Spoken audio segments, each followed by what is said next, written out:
college players, especially March Madness right now, are showing more heart and love for the game than pro players and should be paid more.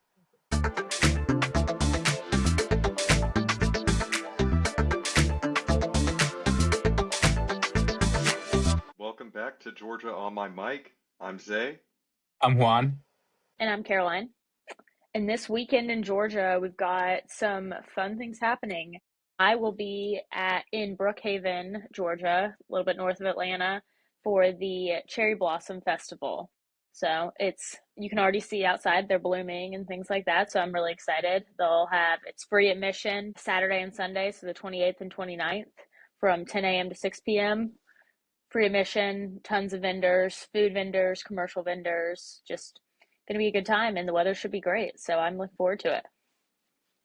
I'm probably just going to go to the Beltline. It's warm now. Why not enjoy it? It's warm. The Beltline's going to be crowded. I know it was crowded, I think this past weekend for sure. I was seeing social media posts all about it.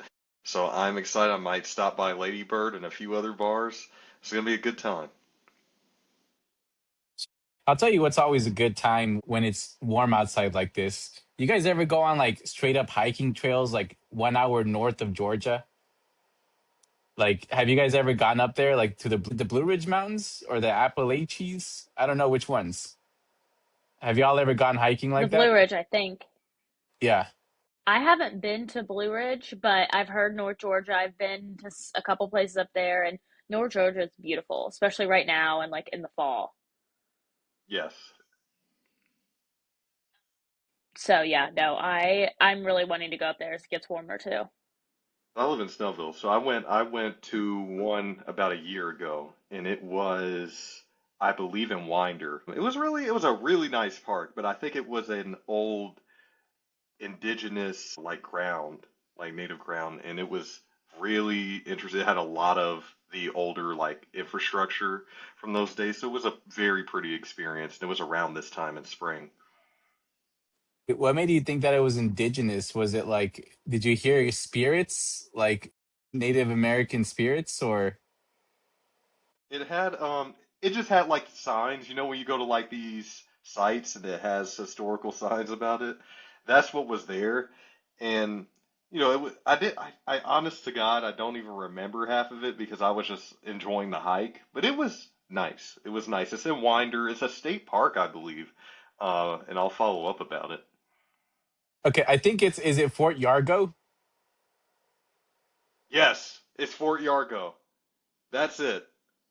Okay, let me tell you this. Okay, so I started hiking maybe like 4 or 5 years ago, like pre-pandemic. And so if you're trying to find a hiking spot, like a very easy one, Fort Yargo is not where it's at. Cause I was about like Okay. it's about like a 8 mile trip like around the lake. And I was about 4 miles in when I got really tired. And at that point, going back is just the same as going forward. So if you're an early hiker or like an amateur hiker, I would not recommend Fort Yargo, but I would recommend two places. One, Panther Creek. Panther Creek is amazing. It's like a very perfect mix of like risk reward, right? Like you want to earn something at the end of your hike if you're going at it for like an hour or so. And Panther Creek has like a beautiful waterfall in the lake that you could swim in. I would recommend that. The second thing I would recommend is Raven Cliff Falls. So Raven Cliff Falls is about a mile, mile and a half of straight dirt. Believe it or not, when you're out there hiking, they have like difficulty levels, and a lot of them go up and down. But at the end of Raven Cliff Falls is the same thing, right? It's a very moderate hike, but you get like the reward of seeing a waterfall at the end. So if you guys do like waterfalls, and like hiking, I would strongly recommend that. Where's Ravencliff Falls at? Ravencliff Falls is about an hour and a half north of Gwinnett County. So I'm not Okay. entirely sure. I just, I'm a millennial, so I kind of just trust the GPS. If the GPS takes me somewhere that I Okay. don't know, I believe that it's what it says it will. I honestly don't know how people lived with GPS like without it beforehand. Did y'all grow up in the era of non-GPS? Like serious question, because I know I'm quite older than you guys. My parents when I was growing up, they started using phones when I was like 13, maybe. So, no, the beginning of my sports careers, we had the Google Maps printed out, and they were a little bit behind their time with it because they were stubborn and just didn't want to move to phones. Yeah, I have gotten lost plenty of times in the middle of nowhere, Indiana, middle of nowhere, Ohio, just all the above. I was gonna Having say to my try to navigate the paper directions at midnight is not a good time. I was gonna say my family did the same thing until like 2012 or 2013. So Hmm. you know, I haven't been to either of those spots, those hiking spots, so I'll have to check them out. I do enjoy. I've been to the big waterfall that's in North Georgia. I can't remember exactly what it's called. It starts with a W. It's not It's like the Amicalola. big. It's the something falls. Yes, that's it. It's not a W. It's an A. Wait, was that the one that like had like a bunch of stairs? Yes, that's the one. We didn't take the stairs. We took the trail, but yeah. Here's a fun fact about Amicalola Falls, or it might be some other like hiking spot. But if you get there early enough, like they have a limited number of passes for like a smooth like waterfall rock sort of like natural slide. So if you get there at like 6 a.m. in the summer, and you check into the front desk, you can ask, "Hey, is there any more spaces in the reserve spot?" And again, it's like smooth rock and just water coming down it. So it's like a really fun like water slide experience. At least I assume because I've never actually Hmm. been because I don't wake up at 4:30 to hike at 6 a.m. But yeah, just check it out. It's actually really cool. Amicalola. There's a hidden gem out there. But there's I'm with also you. like, have you guys been to East Palisades Trail? Like, do you guys know what that is? Zay, have you heard of I I it? have don't think not. so. I Okay, have not. so East Palisades is like probably like a 3-4 mile walk. It's in Dunwoody or Sandy Springs, but it's along the Chattahoochee. So you start the Oh, trail yes, I've been there. with the bamboo forest. Yes, I don't know that I've seen that specifically, but I have been hiked along in Sandy Springs, that back area. It's a nice place to run too. It's got a good trail. Oh yeah, just don't go if you're like terrified of dogs because people take their dogs on these trails and it's only like 3 feet worth of space. So like if you're afraid of dogs, you'd have to like risk your life like jumping like off the cliff or like going around on a tree and hoping that the dog doesn't get you. How do I know this? My buddy's afraid of dogs and he decided to show up one day and Oh, yeah, I had to like he got so terrified that he like went up to the bottom like an idiot, like towards the river, and I had to hold him up. This dude's like 250 pounds. I wasn't that strong, but needless to say, no people were injured in the making of that film. I was gonna say, I wondered if you had a personal experience if you were scared of dogs, but no, it's a friend. Yeah, I mean, most trails or anything, the Beltline same way, anything public, you're gonna have animals. Just hopefully, usually they're on leashes if it's like a public space, but you never know. Zay, do you have dogs?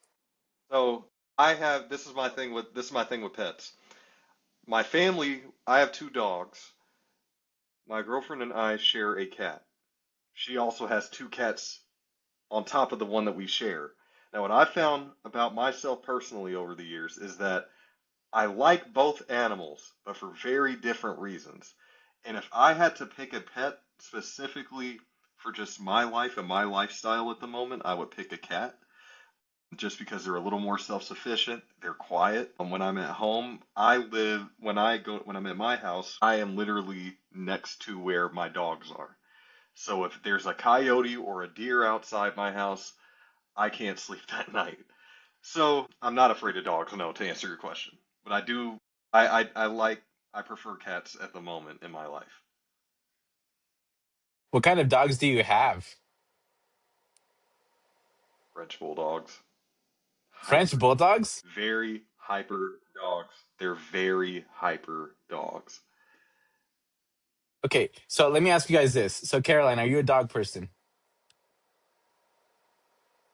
would say yeah. I mean, I have a dog kind of similar to Zay. I have a dog at my house back in Kentucky, but here I like to travel and do a lot of other things or go out with friends, and so it doesn't make sense for a dog to be like cooped up in my apartment.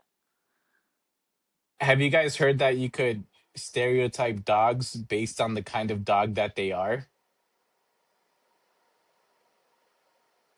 Like, has anyone heard this? Like, there's actual dog stereotypes that exist. Like what? So supposedly the biggest whiners in the animal kingdom are none other than the Siberian Husky.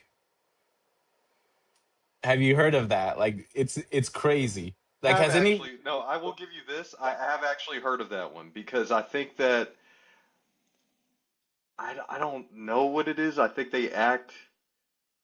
I've heard something. Don't quote me on this, but I don't know if it's because they're more kind of like closer to the wolf bloodline than like say other dog breeds.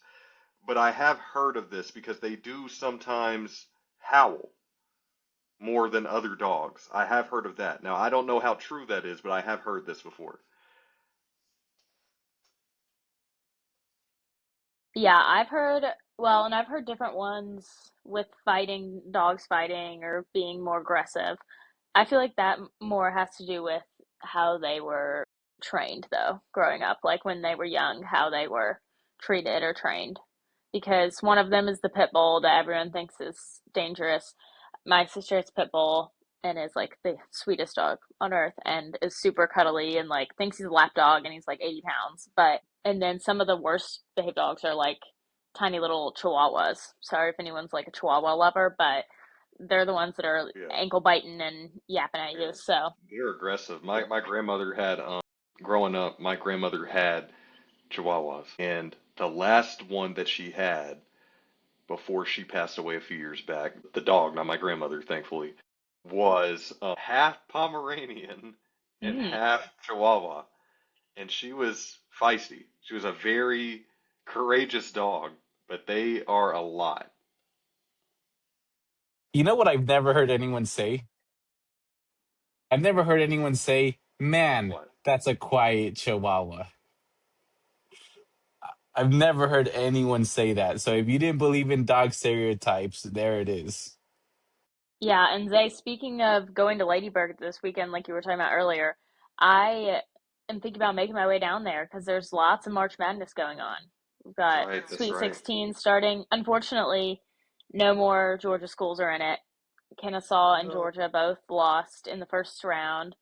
So yeah, I think that's everybody because Georgia Tech didn't make it, Georgia State didn't make it. So we're down to no more Georgia schools, but it'll still be a good time. And tons of the bars Absolutely. downtown have, like, actually, Kentucky just lost too. So I'm from Lexington, so I'm a UK fan. They got absolutely killed today by Iowa State. So most of my teams are out. So it's just kind of just watching for enjoyment at this point and Right. Well, enjoying the craziness. and then at least me and you, KSU Owls, got some redemption because I think that Texas upset Gonzaga. I believe it was yesterday. So they're out of the picture too. We got our redemption. So yeah, I'm looking forward to just at this point. That's one of the beautiful things about kind of not having your team in it is that you could just go and enjoy it without any pressure and just go for vibes. Exactly. Exactly. It is hard sometimes. So I share a YouTube TV account with like my parents and stuff. And so the whole streaming thing, first of all, you need like 10 different accounts to stream certain things half the time between Netflix.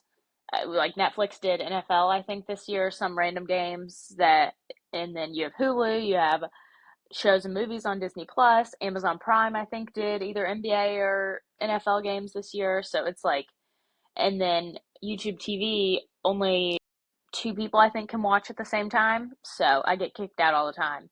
So while I would love to watch and save some money and watch in the comfort of my apartment, I think I'm gonna have to make it out to the bars. But I just got off from coming from the airport, and so I was just got off the MARTA, and MARTA's actually going under lots of construction. So a lot of the spots are free right now. So there's some free transport for at least the time being until the construction ends. So it's and it'll probably be pretty busy. The MARTA was packed today, so I love taking it down there to Midtown and those areas. So much easier than trying to find parking or anything like that. Well, that's the biggest pain too of kind of this digital age is that I actually had YouTube TV for a really long time, and even if you have, say, TV through a internet provider, say AT&T, I don't know if anybody uses Dish anymore, Dish, etc. You know, they even have the streaming limits. And the frustrating thing about it is, like you said, there's only two separate TVs can watch it at the same time, and that's a whole different rabbit hole. But yeah, to go back to what you were saying, it's everywhere when you just try to watch anything digitally, where you go, whether it's Netflix. I think one of the only ones that don't do it is HBO Max. I don't know. Even then, I think that even they have kind of limits to how many households or TVs can have it now at this point. So, yeah, all that to say, sometimes just getting out of the house is probably for the better. Yeah, capitalism. It's every company you know is trying to make more money and more money, and I mean, all these Netflix, all these companies are multi-billion-dollar organizations, but they keep keep moving. So I did have to get my own Netflix account, separate that from my parents. But I'm considering canceling it. It's well, it would be interesting to really look at the numbers and see how it works out for companies that kind of do that and get strict on it. So here's an alternative. And I'm not saying do it. I'm saying some people pick up their Jolly Rogers and go pirating. Do not pirate, it's illegal. So here's something you guys probably don't know, right? Did you guys ever watch DVDs like in the 2000s, like the early 2000s, like Zay and Yeah, Caroline? Do you guys remember that like ad that used to yeah. show up Yeah. before? I Okay, no, even finish it for me. Finish it for me. Zay, you got this. I was gonna say there was even a point where I was still watching VHS tapes in the early 2000s at my grandparents' house, The Lion Hmm. King on VHS. So like, yes.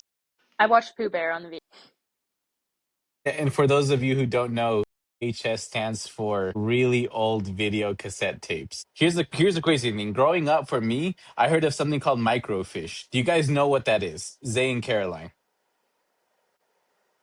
Okay, so microfiche to me is what VHS is to this generation. So they would explain to me what microfiche is, and I didn't even believe it existed. So Zay, they told me that microfiche was this. We right now can go on Westlaw. We can go on the internet, do a little search, and it'll pull up like a pile of things, right?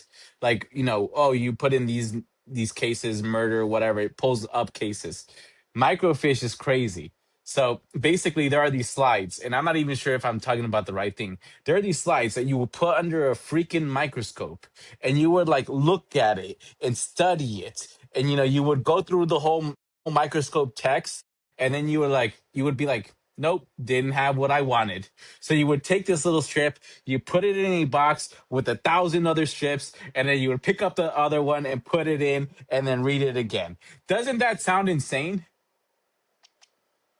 But people used to practice law before the internet existed, and that's how they did it in the 80s and the 70s. It's That's why a amazing. lot of those attorneys are so such stone cold. Yeah. They're like, I suffered more than you did, young man. And that's just the truth. Like, Yeah. They Zay, when are. you They really are. when you get into law practice, you'll realize that like there's no one right way to do it. There's many ways, and just like in law, just like in life, right? There's not one right answer. It's what more than one way to skin a cat, right? So if you're thinking of something that nobody else has ever done, why not go for it? It might work. There's no one way to do it. So that's the story of microfiche, and that's the story of law and life. Juan, you always have the most interesting analogies or metaphors, maybe. Georgia state legislator, because trust me, most of them do that. Most of them do that. They do. They tell like random stories about how miserable life was pre the internet. No, what they'll do is they will tell stories and use like a metaphor that you've never heard, but it comes from like you know it's like straight from the deep south, like because you never heard it before. Dude, with the stories I'll tell you, if you listen and can regurgitate them, you'll get invited to every carne asada ever. I got you, bro. Like you ever hear like a weird story or a weird metaphor where you're like, that doesn't make any sense, and then you try it or you do it, and you're like, this shouldn't be working as well as it is. That's how that works. But I think we were talking about college basketball. Really, like when I hear about college basketball and I actually watch it, I tend to enjoy it more because they actually look like they're playing for their lives. Have you noticed that they put more effort into their games than these freaking professionals?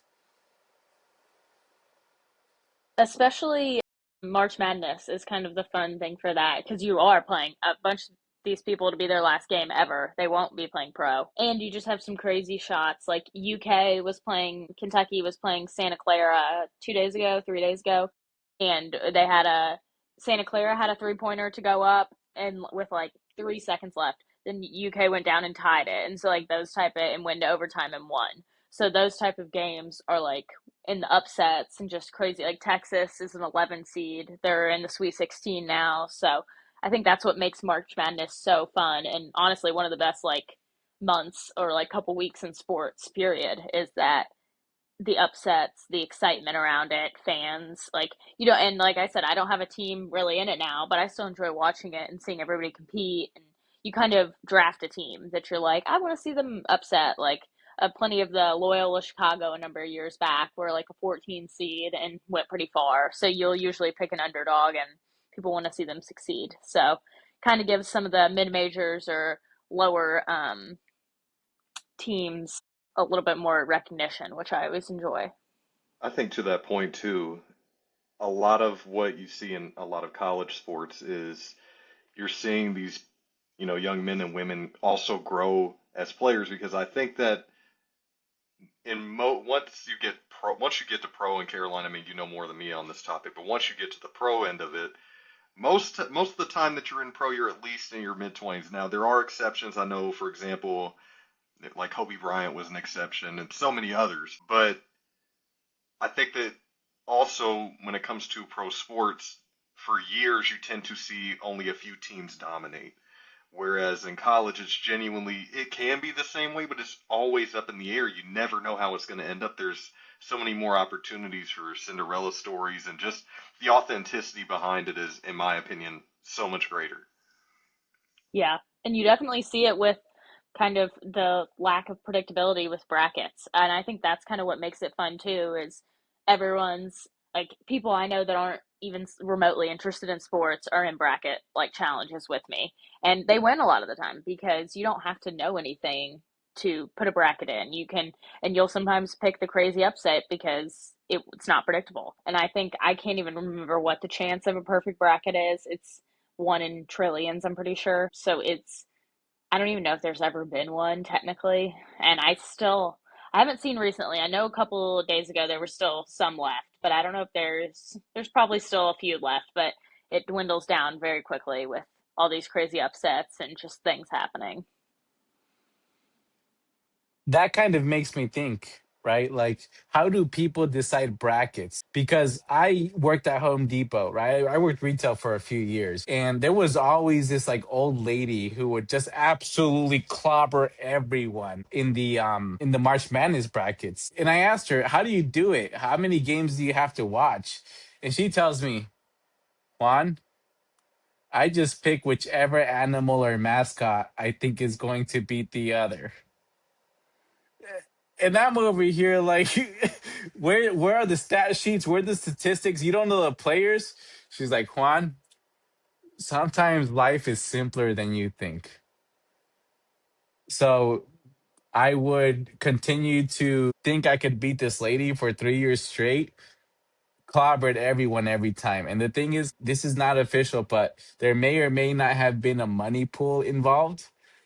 So way back when in 2012, 2013, $50 was a lot of money.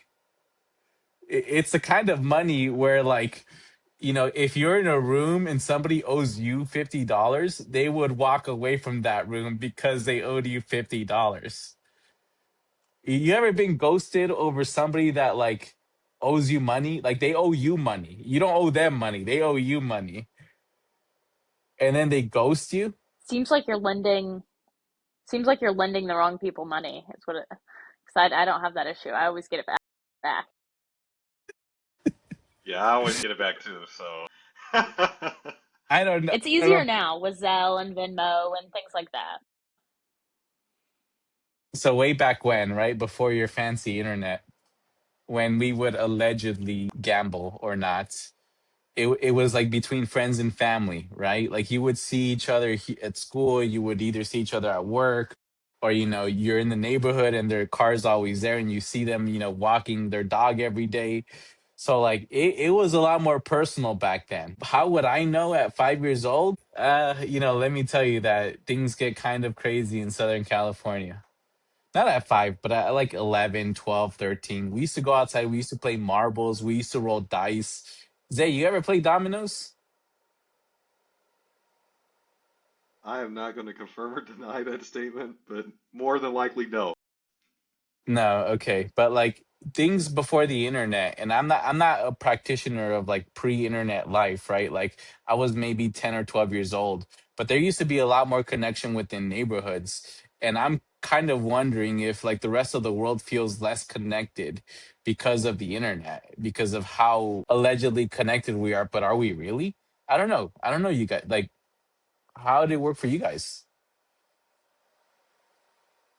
Yeah, I was super close as a kid in my neighborhood. I had tons of neighbors that were around my age. Actually, my current roommate was one of them.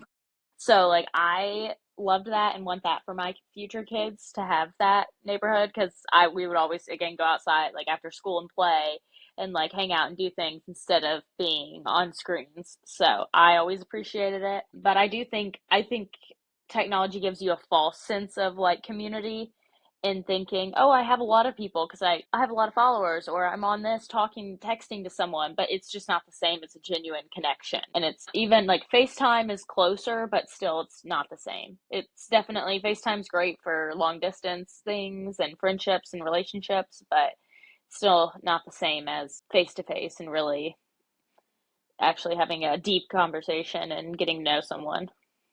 Yeah, I think I've said I think it's some previous episodes about different topics, Caroline. I think you and I, for example, we kind of got that weird in between phase where I think that we grew up with things like DVDs and in some cases VHS tapes and being outside without technology, but then we kind of became teenagers and kind of young adults right in that spot of where we really started to see a digital world. So I also did have good experiences outdoors, and I agree with you, Juan. I remember some of my closest friends back in elementary school, middle school, really even all the way through high school, literally lived right down the street from me, and we had a ball.